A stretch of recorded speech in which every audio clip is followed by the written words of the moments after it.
Welcome to Conscious Insights, Strategies for Leadership Evolution. Engage in roundtable discussions that spark deep dialogue with executives and thought leaders to advance conscious leadership and explore innovative practices. Join us and gain insights that will elevate your leadership journey. Hi there, and welcome to another episode of Conscious Insights. Today, we are talking to two amazing women professionals, talent executives. They have so many different hats. And so part of what we will be talking about is the new C-suite rethinking connection community and what leaders actually need. And I'm really excited to have Bea Sonnendecker and Chelle Johnson with us today. And I'll tell you a little bit about their bios, but I want to really talk to you both about your stories that lead you into why what you do is so unique. And so a little bit about each of them is Bea is the founder and CEO of SuiteC, and Bea creates space for high impact conversations among C-suite leaders and VPs at companies ranging from 25 million to 2 billion in revenue. A UCLA graduate, Bea spent 13 years leading teams in global consulting firms and advertising agencies before transitioning to executive search, where she spent 12 years recruiting CFOs and advising boards and CEOs on leadership strategy. So her approach is pragmatic, fast-moving, and focused on real-world outcomes, not theory. And then Chelle Johnson. Chelle, you were a top talent. I can't speak. So you were a top executive talent acquisition leader for Fortune 100 companies until burnout led her to crying on the couch for weeks and feeling like her soul had been crushed. So over 20 years, Chelle hired thousands of leaders, re-engineered talent processes, and mentored executives on how to improve executive presence and performance.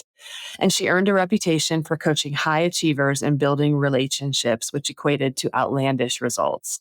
In 2019, she decided it was time for her to take her own advice and start living her best life. And that's when and why she founded Best You Talent Advisors, a boutique talent advisory firm that transforms hiring processes and professional development through award-winning coaching methodologies. So as you can see, these women have amazing short bios and are very well known in talent search, but not for the reasons you might think. Of course, they're very good at what they do, but there's a story. And that's what I want to talk a little bit about both of you for a little bit before we talk about what we're seeing with connection, community, and what leaders actually need.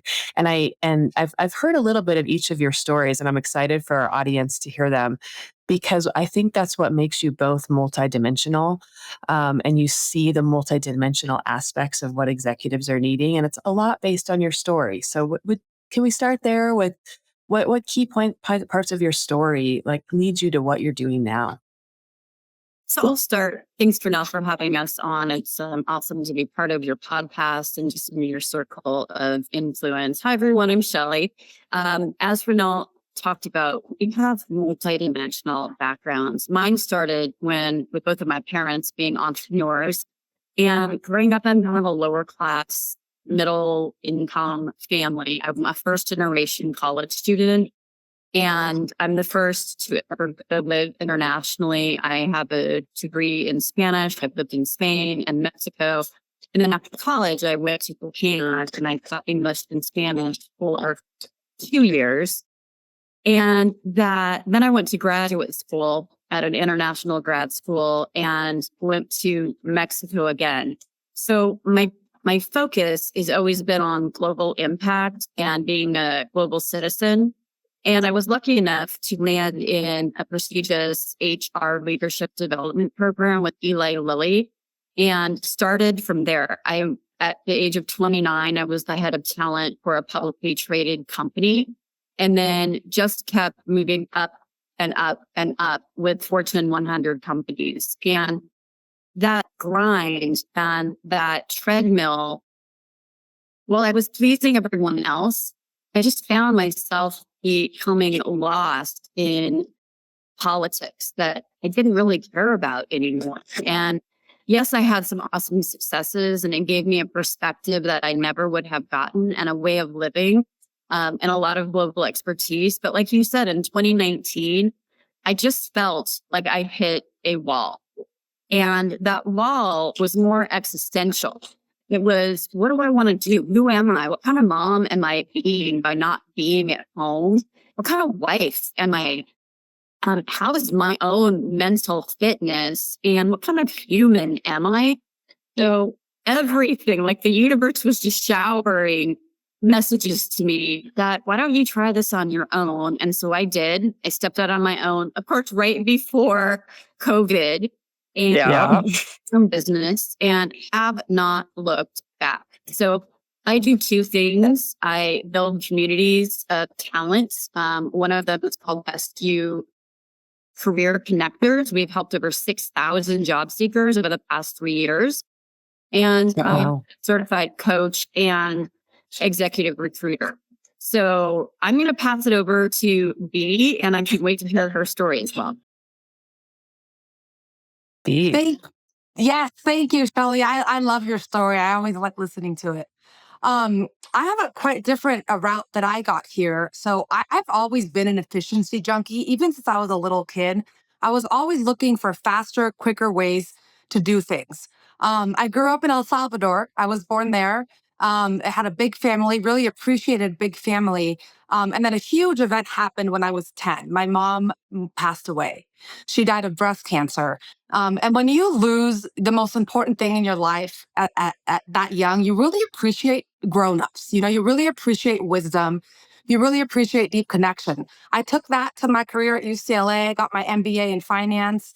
I was always looking for connection. I got experience in working with executives at Deloitte. So I spent many years at Deloitte and started really appreciating their wisdom, and working with CFOs and looking at different businesses and how they're doing things. I did that for 13 years. And same thing as Shelley, I was tired of the politics. It was hard. I was a VP in a big company at one point, and I didn't understand how decisions were made. It didn't seem logical. It was really confusing. So I left and did recruiting for 13 years, executive recruiting, absolutely loved it.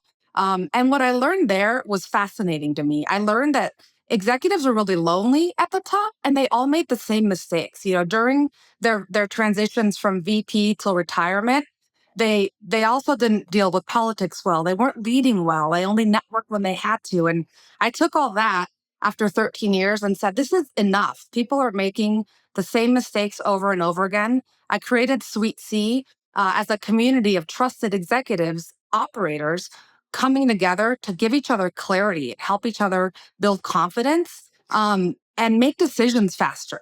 How to handle politics. How do you talk to your boss? Sort of a sandbox for executive leadership challenges that you couldn't talk about anywhere else. And that's how I built SuiteC. I was fed up as well, and it's been amazing. Awesome.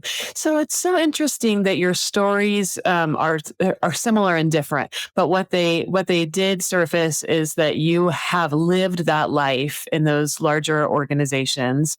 You have lived the life of also doing executive search and placing a lot of leaders, and so you see a lot. And when you combine your story with what you're seeing, what have you found? Like, because I know that we've talked about that people are get stuck in so many different places. And what have you found that how your stories and how your paths are really creating this new different community for what people are seeing, and maybe how you've seen search done and then why you're doing it different now? I'll start with that. Search is being done differently. That 30 to 35% markup, the big companies are charging that, but there's so many different ways to find talent now through AI or through fractional. I do fractional leadership at a fraction of the cost. You can find recruiters who will do part-time versus full-time, and monster.com and career builder, they are dead. LinkedIn is still a hot place with over 1 billion people, but the AI that we are now using to find people, and passive search especially, really allows us to dig deeper, and our own function is changing so much. In fact, so much that in 2027, some are saying that talent won't even be there anymore. I disagree. Um, I also see that companies want people to act like it's pre-COVID. And that is not true at all. People found more work-life harmony. They leaned into more engagement, more wellness, more mental fitness, more life balance. And working remotely or in a hybrid manner should be the norm. But now all these businesses are like, you have to come back. Micromanagement is out. Adaptability, flexibility, and agility are in. B, what do you think? I think going back to that's a great insight, Shelley. I think going back to the question, my experience in being a VP and going through these challenges, I think and really in recruiting, when you're recruiting, you're talking to people that are in the throes of one of the worst Yes. experiences we all have. Looking for a job sucks. Your executive leaving, like it is so, it's really, really impactful. And when you're in a search, it is as a trauma. So I think of the trauma I had as a kid, and then losing my dad and my grandma, like losing everyone around me. I went to grief therapy after my dad died. And there is something about being in a room with people that just understand. They can't even really describe it, the feeling sometimes, but you understand it. And I think executives, I saw this to be true in recruiting. I interviewed 10,000 people, and it was always the same. When you're in between jobs, it's really, really tough. And I think that spurred me to be like, there's got to be a place not just for people to be heard about how tough it is. And people don't want empathy, they want solutions. Yeah. And that just goes back to my obsession with efficiency. Like it's just most people network and prepare and do things inefficiently. I saw my ability to solve one of those problems, which is be very intentional about who you talk to, what you talk about, and surround yourself with peers that have been through that trauma. Situational trauma in Right. leadership. Right. I want to touch upon when you say the word trauma and you say the word grief. In the work that I did the deep work of when we evolve ourselves, we evolve our systems.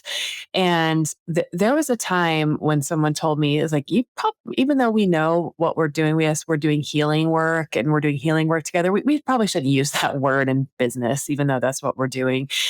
And and then when we don't do that, right? When we're not healing together, or we're not connecting together, then what happens when we show up to the next system that we're part of?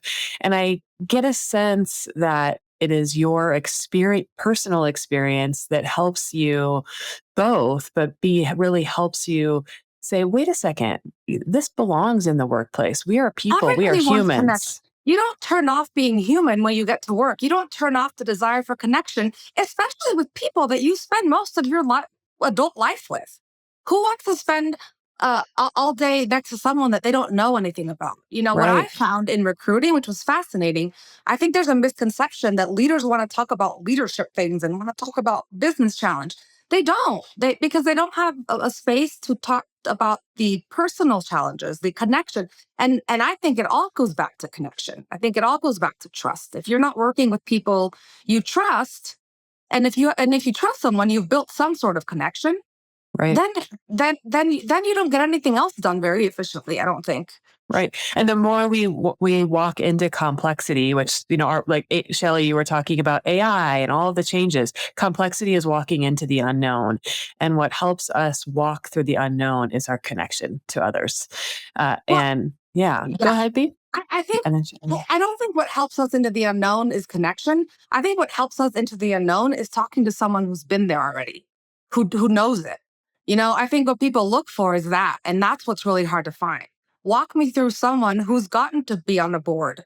Walk me through someone who has been in a job search for 7 months and then been successful in my field, in my industry, in my role.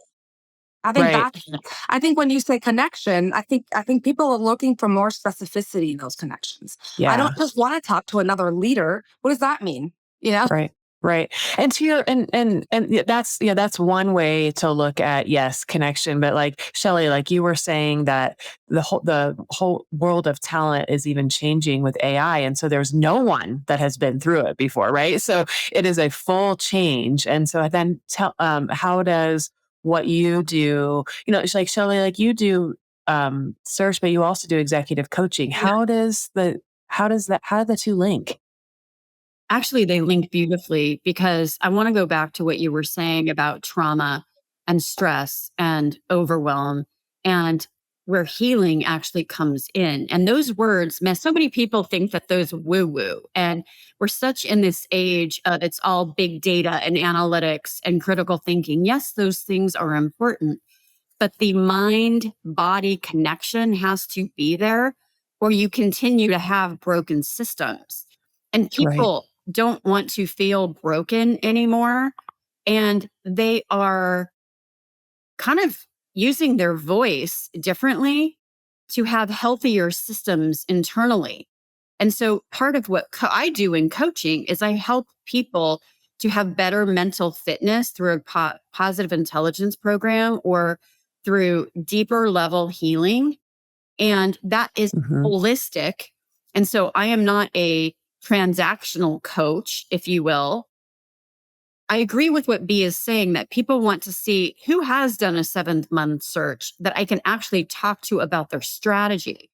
That's what I do. I bring that strategy to them, but I go deeper and I actually will talk to them about their trauma, talk to them about why they lost their power, their voice, their impact, and then unwrap all Mhm. of that so they are better leaders.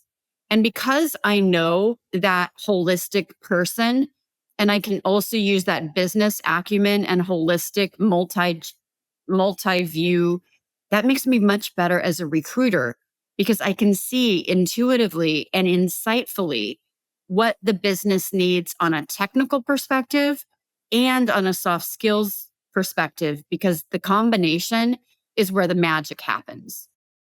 Yeah. That's what I love about both of you is that you are seeing this connection with the head and the heart. So often I see people that are really potentially really good at one and not linking the other. And I see you both linking both. That's part of right what C-suite is doing is trying to link both. And because you're very clear, there's a efficiency, there's solutions, there's still need for the rational mind, and there's something Well, else. here's the thing. I think there's a need for the rational mind because people make rational decisions. Like Right. when people hire someone, they don't hire someone who they feel is great. They hire someone who has demonstrated a competence, right? They've built trust. So Sweet C is about helping people understand how to trust themselves, trust each other, trust their skill set, and understand that people make decisions based on trusting your character and understanding your competence. And most people don't know how to clearly talk about in specific terms what their competences are. And it doesn't Mm. land someone else. If I don't tell you some sort of story, it lands as buzzwords. So I think Sweet C, you're right, challenges those situational, it's situational mentorship. It's not what Shelley's doing. It's not a deep dive. It's situational mentorship, but it's also camaraderie building because trust isn't just can someone do the job? It's what are they like outside of Mhm. the job? What are they like under stress? Who knows them? So I think of it holistically as to trust someone, you have to trust not just their person, but to trust them in a situation, right? I trust my husband. He doesn't have the skills or competence to surgery my knee, do a knee repair, right? I'm not going to trust him to fix my knee. I trust my knee doctor, not with my kids, but with my knee, right? So when I think trust, what I'm trying to distinguish is if you want to be trusted in your workplace, in the market or whatever, you have to be very, very aware that Yeah. you need to demonstrate your competence. Otherwise, it doesn't land. Yeah. Yeah. So hey, that's a really nice person. I had a great conversation with them, but they don't have any credibility. They don't know what they're doing. Like that still matters. It And matters when it matters yeah. for a decision, right? Like if that Yeah. person is trying to get a job, it matters because what I've seen is that the decisions that are made behind closed doors, it comes down to connection also, right? It comes like Hmm. if you're looking at two candidates and they both have all the skill set and they could both do the job, which one do you pick? The one that comes highly referred, the one that you trust more, the one that you think you can trust with your business. So when it comes to those high stakes decisions that are at a leadership, if you make a mistake, that's gonna be part of your character. That will be part of who you become. Yeah. Well, let's talk a little bit more about like the vulnerability side. Cause like, I don't know, there's a trust equation. I don't know if you guys have used something similar, but it's, Speed. trust equals credibility plus reliability plus, intimacy, meaning like relationships divided by self-interest. And so we've talked a bit about credibility and reliability, but there's something about the vulnerability, the connection. And when we're not in connection with ourselves, it is a little bit hard to be in connection with others. And so talk a little bit about, I'm curious how both of you see that and what you see executives facing, as not only search is changing, but just generally the environment is changing. I love this topic about connection to self and then how it leads into trust. So I'll start with this one. So many times because our systems have been broken, people feel like they are broken. And so they're not connected to themselves. And so so if they don't feel connected to themselves, I'm not talking just about the rational mind. I am talking about that heart, head, soul alignment. And if that sounds Yeah. woo woo to whoever's listening, then it sounds woo woo. The rational mind might go there. But true connection comes at many different levels. So, from my perspective as a recruiter, and because I have done the work, I can tell if there is a disconnection. I even throw softballs sometimes that allow me to get to see where is that connection to self. And if there is a complete meh, like I'm not feeling that, then I'm in my gut, my brand, my reputation is going to be put on the line if I recommend, and then my client's not going to trust. So it's a Hmm. circle of you've got to have alignment holistically. And so many people have lost that because of stress, overwhelm, these negative thoughts that they can't lean into their most important part, which is creativity and curiosity. How can they Hmm. be curious to be better? Because that curiosity will help them tell a better story, connect better to informational interviews, whatever. And that connection therefore builds trust. Like we could do 2 hours of just this topic, but I'd love to hear Bee's thoughts on this as well. So I see vulnerability differently. Um, Yeah. I think I'm probably the least vulnerable person I know. I will literally tell anyone anything about myself, but I know that that's unique. And I think most people are not only introverted, but it's not that they don't know that they need to be vulnerable. And it's not that they don't want to, they don't know how to. Hmm. They Mm. don't know what's okay to be vulnerable Hmm. in. Yeah. And the reason they don't do it isn't because they don't think it's a good idea. It's because they're afraid of looking dumb, of rejection. Hmm. They're afraid of Yes. they're afraid to. So they don't. It's safer to be quiet. But then you don't get the information. Then you don't make the connection, right? Then if you're not curious. So there are techniques and ways. And part of SuiteC is we partnered with a professor at Columbia University. She is our chief people officer and a PhD in organizational design and psychology.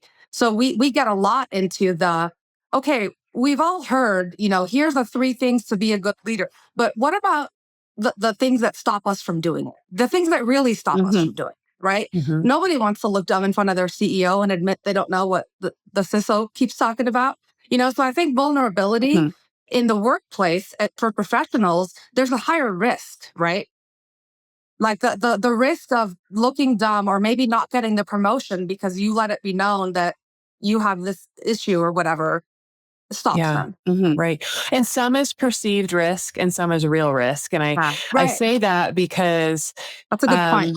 yeah, when you said the word safety. And so we're never going to give up safety, but sometimes we are overusing safety. And it's that development of, am I staying safe because like to your point, I don't know how to, I don't know what's next, or is there an underlying belief system, an assumption, something that's really limiting me from going to that next place? And so that's kind of, there's two things that you're saying there is there are workplaces where the safety might not feel that it really might not be there because the leaders haven't done their work. Other leaders haven't done their work. And so it creates an environment that doesn't allow that. And so that's the importance, right, Mhm.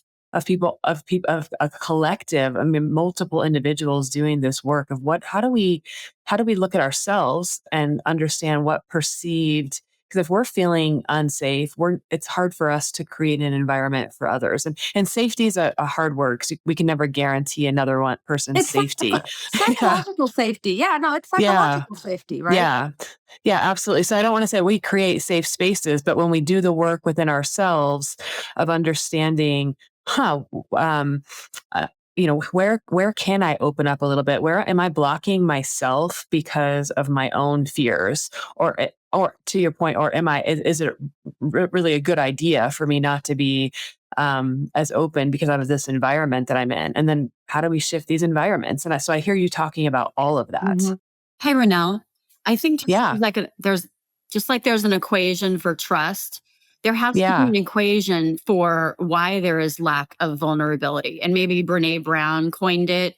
But to me, it's really about fear plus insecurity is the opposite of connection, is the Hmm. opposite of trust. And Yeah. that safety, if people aren't feeling safe themselves, then as leaders, how are they supposed to emulate safety to others? And that's why it goes back to that conscious leadership of redesigning people and systems. I think you said some really great things about vulnerability, and you're right in so many aspects. So there has to be an equation of the opposite of vulnerability. Well, I like how you said, when you said I'm the least vulnerable person, I'll tell anyone anything. In some respects, I'm like, well, maybe that makes you actually quite vulnerable because you're feeling Yeah. something within yourself that allows you to do that. So it's maybe even how we're You defining know, the word. I can actually pinpoint exactly what it is. You know, when you spend 13 years recruiting and your livelihood is dependent on getting people to be vulnerable to you, right? Like when I placed executives, I didn't get to keep my big fat commission check if they left. So I had to get real deep into their motives. Why are you looking? You know, Yeah. how do I know I'm not going to put you in the same back position that you were in before and lose my commission? You know, I think the mutual, relationship of recruiter to with candidate, I mean, it made me realize that by being vulnerable myself, you got so much more out of people. So I just got less scared to do it over time because if I didn't, I couldn't feed my kids, So I was put in a situation where I had to learn it. And then I was like, oh my God, there's so many cool things that happen if you're vulnerable and so many deeper connections you can make. I like But I that. think when people get stuck, one more point where people Yeah. get stuck is an is what and Shelley's right and everything that she's saying, but I think where they get stuck is that they don't know who to turn to get unstuck Mhm. for that next step, right? Like because ultimately there's nothing else like someone who's been there that you can trust. Like that's not my that's a fact, right? Like, think of how you make decisions, right? You don't pick the roofer that left the thing on your door. You ask your neighbors who they trusted with their roof. Right, right. Well, and you said something, people get stuck, they don't know where to turn. I'm hearing more and more that like people will find something that I do and they're like, I didn't even know that something like what you do existed out there.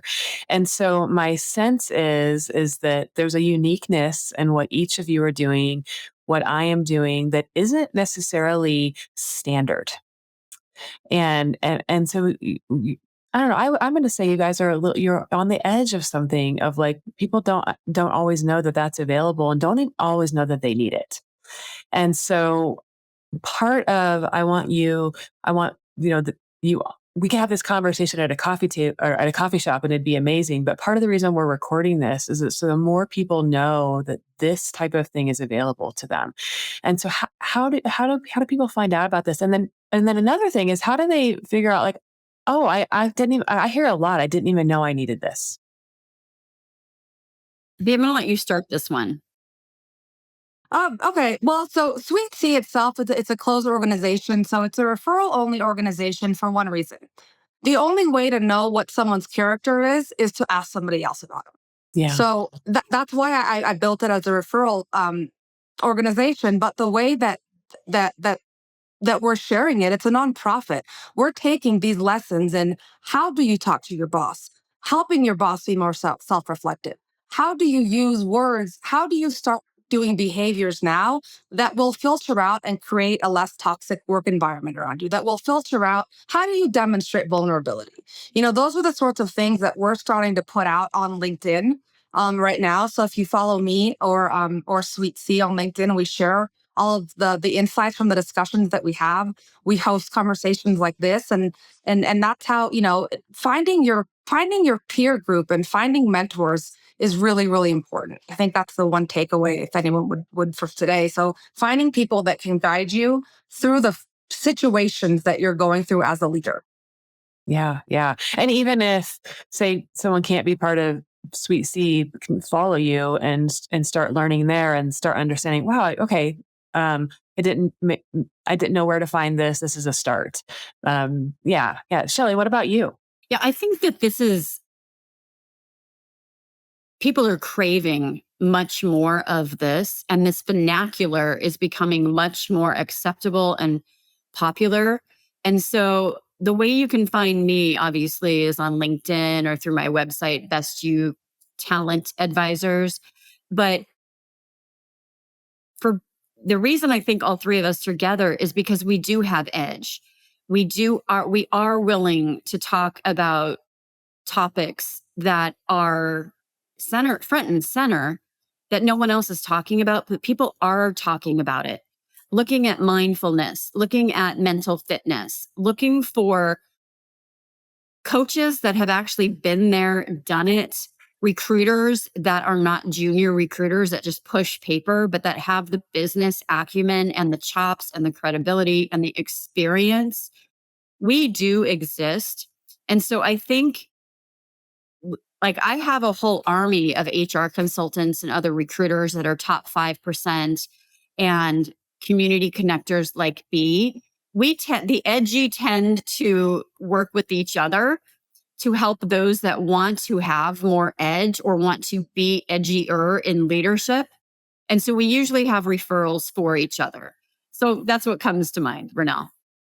Yeah, and when you say the word, at least when I say the word edge, it's edge now because we want it to be the next paradigm. We want it to not be edge in the future. What are your sense of that? Then I get a sense that once it's not the edge, the two of you will find the next edge. But tell me more about how you feel about that. Yeah, I'm definitely a risk taker. And people are like, you are so different as a recruiter because one, you actually tell us the truth.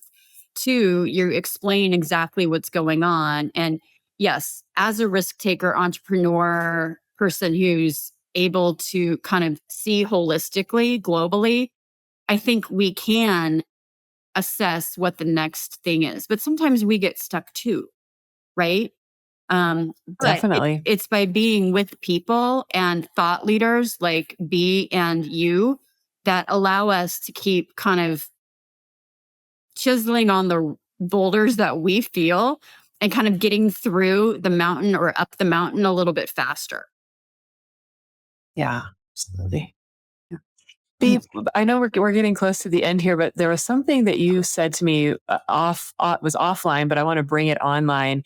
Is something similar we had in our early careers as we both started our careers as financial auditors, and you had said something to me in another conversation about, I had to build relationships when no one really wanted me in the room, and it got me thinking as well. As I was like, that was a very early lesson for me of how to really deeply build rapport, because technically you're the auditor that no one wanted in the room, and I wanted to be wanted in the room.